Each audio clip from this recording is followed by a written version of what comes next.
welcome to the Passenger Seat Podcast, a podcast designed to fill your passenger seat with chat about classic cars, all recorded from my 1968 Morris Minor Peggy.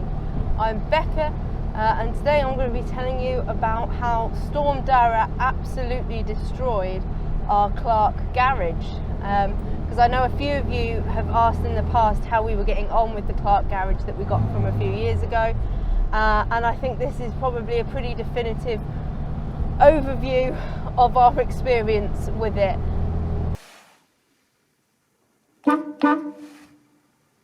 So we got the Clarke Garage from Machine Mart when we got the Spitfire pretty much, and we needed somewhere else to kind of try and keep the cars dry and out of the weather, and we had a little spot that we were able to kind of tuck the car into the garage behind a big bush that protected it from what we thought was the worst of the elements. We live in quite an exposed area, and we do suffer a lot with wind where we are.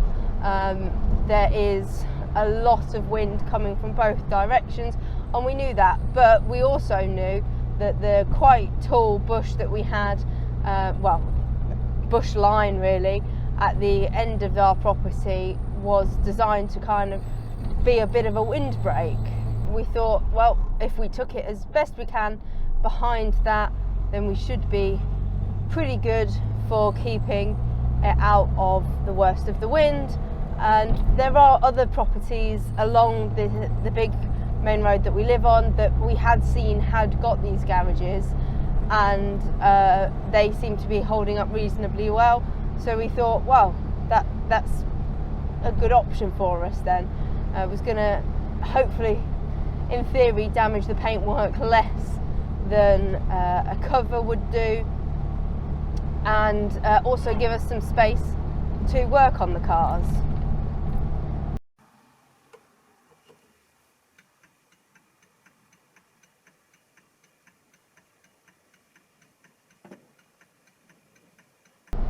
So we got it, we put it up. It was reasonably easy to put up, and when I'd read a lot of the existing reviews and stuff like that on the site, it did say that a lot of the pegs and stuff that it came with were reasonably strong and held up pretty well against most weathers. Obviously, if you can screw it into concrete, that's even better, but the screwing it into these pegs that go into ground should be fine. So that's what we got. We got those.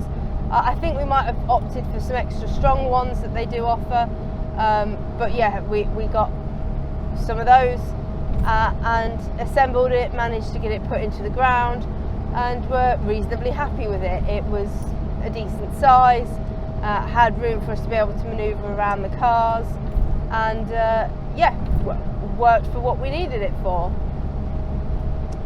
And that winter, when we first got it, it did pretty well at keeping the worst of the weather off the cars, and we switched between which cars were in there depending on what work needed doing to each of them.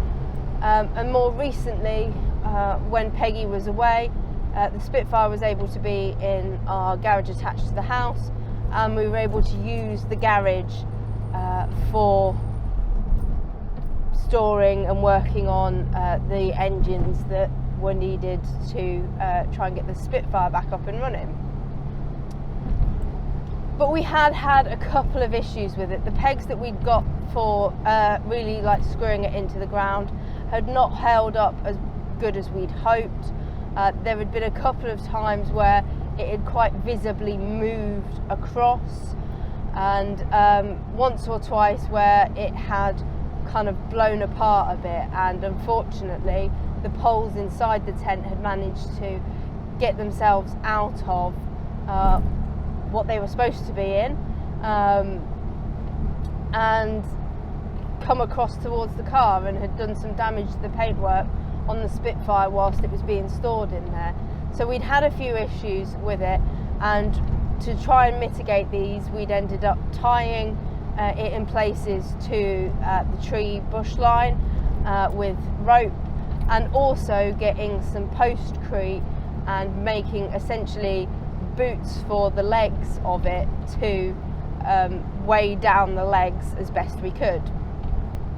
But even so, it was kind of a bit of a worry in the weather, and after we got Peggy back, there was no way that we were going to put Peggy with her lovely new paintwork in there to potentially get damaged by the poles swinging out when they shouldn't do, when they got caught by the wind.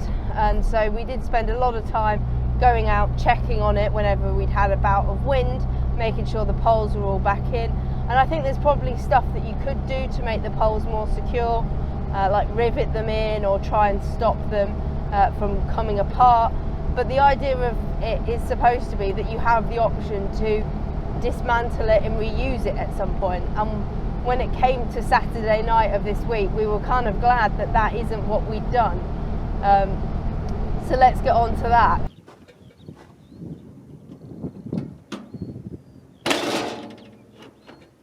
So obviously this weekend we had Storm Dara, and that was obviously a lot worse in a lot of places than what we had it.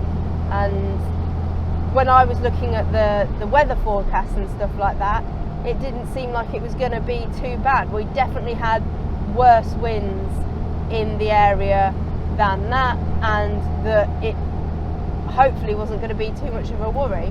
And the reason I was looking into all of this is we weren't in the area. We'd gone down to London for a long weekend away and enjoying the Christmas lights and fairy lights and stuff like that.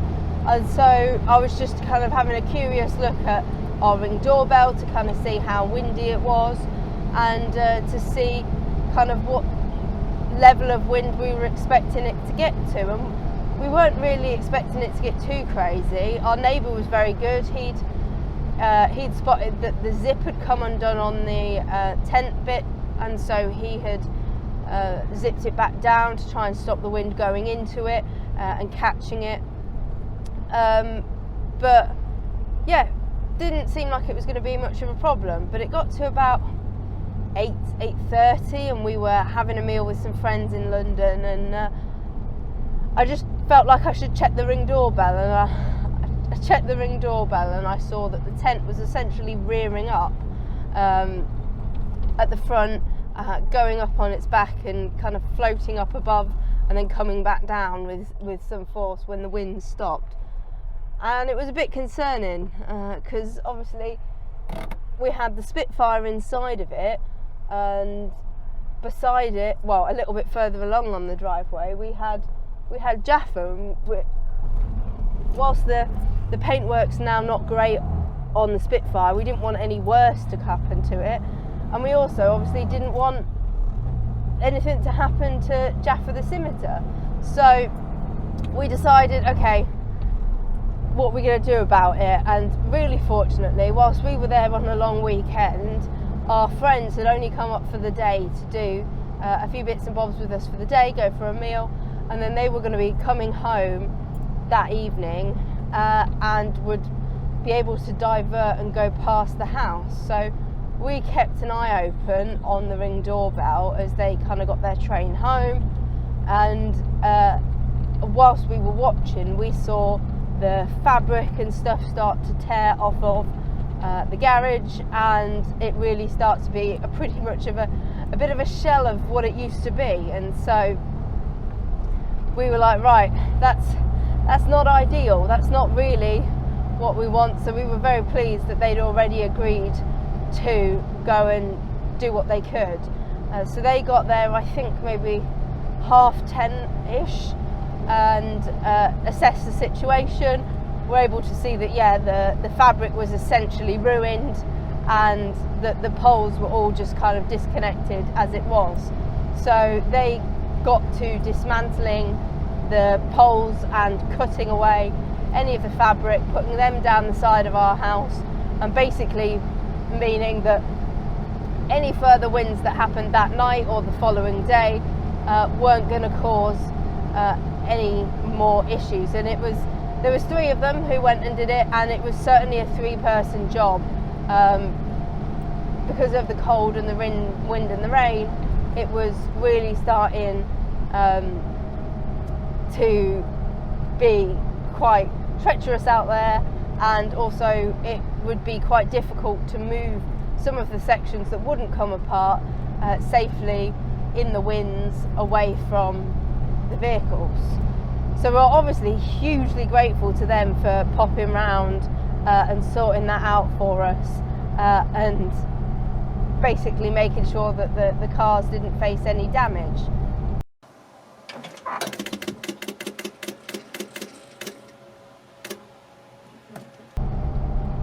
But it has surprised me, because when we came back, some of the other Clarke garages on the roads, admittedly they are closer to the buildings that they're near, they seem to have held up reasonably well against it.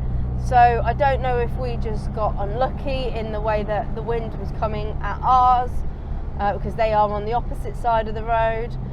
But yeah, the winds weren't scheduled near us to be alarmingly high, kind of mid-20s to 30s, and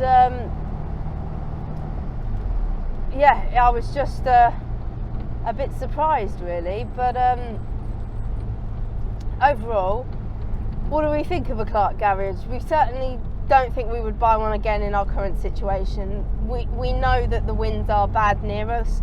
It's too much of a worry, and actually now that the paintwork isn't perfect on Wyvern, it's a case of we'll stick a car cover on it if and when we need to. But really it wasn't what we'd hoped it would be, and we're going to have to look for a more permanent solution now that we've got Jaffa as well, into what we can do to kind of protect to the rest of the fleet. Peggy's really lucky in the fact that she fits perfectly in the spot that we've got in the garage, and that's kind of her spot now.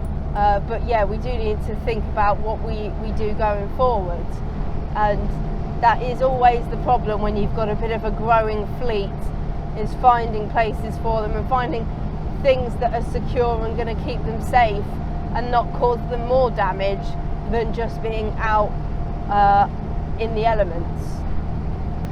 I imagine that if you are able to tuck your Clarke garage in like a cul-de-sac, in a place that's out of such direct wind, you might have fared a little bit better than us.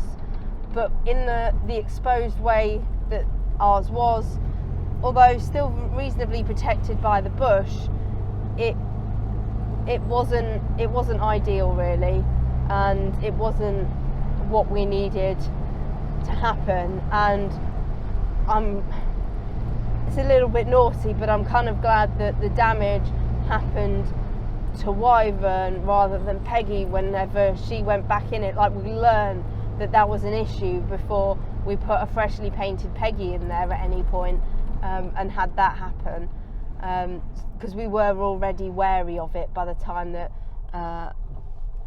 Peggy came back from having her work done.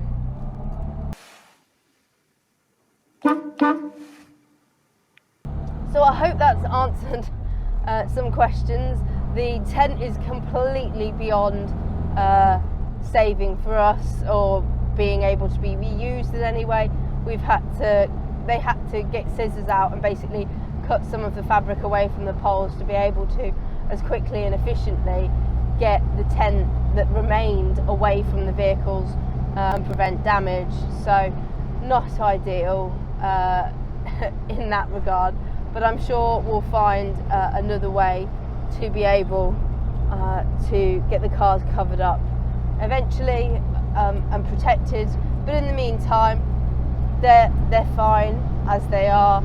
And yeah, it was quite a dramatic Saturday night watching the Ring doorbell and not really being able to do anything until our friends got there, and then kind of watching them do the work to dismantle what remained. I hope you all fared reasonably well if you were in the UK during that storm. and all of your pride and joys were well looked after and protected from the weather.